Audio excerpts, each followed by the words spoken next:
안녕하세요. 오늘 2022년 11월 8일 함께 보실 말씀은 다니엘 3장 19절에서 30절까지 말씀입니다.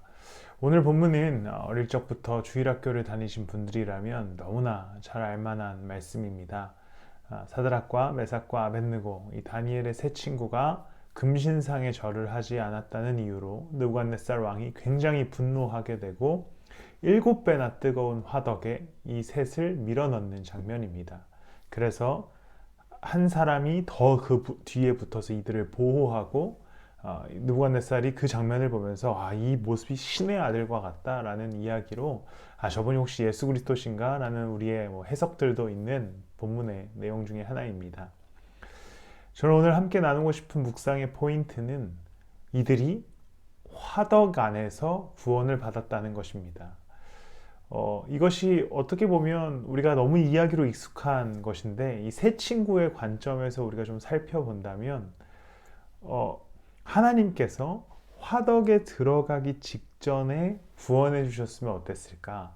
보통 우리가 생각하는 삶의 고통, 어려움, 문제 같은 것들이 끝나는 시점을 내가 생각하기에 가장 옳은 시점으로 생각합니다. 하나님께서 이 정도면 이 고통을 끝내주셨으면 좋겠다. 이 정도로 나의 문제가 마무리됐으면 좋겠다. 오늘까지 이 문제가 다 해결됐으면 좋겠다라고 내가 생각한 기준으로 내 문제의 끝을 설정합니다.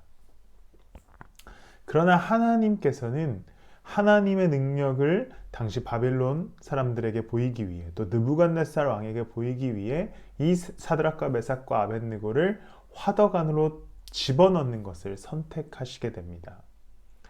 그러니까 결국 하나님께서는 아주 최후의 순간 화덕 안에 그들이 발을 담그고 나서야 그들을 구원하시게 되는 것이죠. 우리가 이 땅을 살아가는 가운데 많은 문제와 어려움과 고통을 만나면서 살아갑니다. 그런데 그 문제와 어려움 속에서 우리는 늘 내가 생각한 끝에서 문제가 해결되지 않을 때 더 큰 절망과 좌절의 수렁으로 빠지는 경우도 있습니다. 그러나 우리가 이 다니엘의 세 친구와 같이 하나님을 온전히 믿고 있다면 우리의 삶이 점점점 어두움으로 간다 할지라도 그럼에도 불구하고 하나님을 붙들고 하나님께서 하나님의 때와 하나님의 뜻에 따라서 그 고통의 끝에서 우리를 건져내 주실 거라고 하는 믿음으로 이 어두움의 길을 걸어갈 수 있어야 합니다. 이 말이 굉장히 아이러니한 이야기지만 우리의 삶의 문제와 어려움이 계속 반복되고 진행돼도 내 기준에서 끝나야 되는데 끝나지 않을 때가 있습니다. 그렇다고 해서 우리가 하나님에 대한 믿음을 잃어야 하는가? 그것이 아니라는 것이죠. 우리는 그때에 더욱이 하나님에 대한 믿음을 붙들고 하나님께서 하나님의 때와 뜻에 따라 그 화덕 속에서 사드락과 메삭과 아벳느고를 구원하신 것처럼 우리의 가장 절망적인 순간에 하나님이 우리를 구원하실 수 있도록 끝까지 믿음으로 붙드는 일이 매우 중요합니다. 붙드십시오.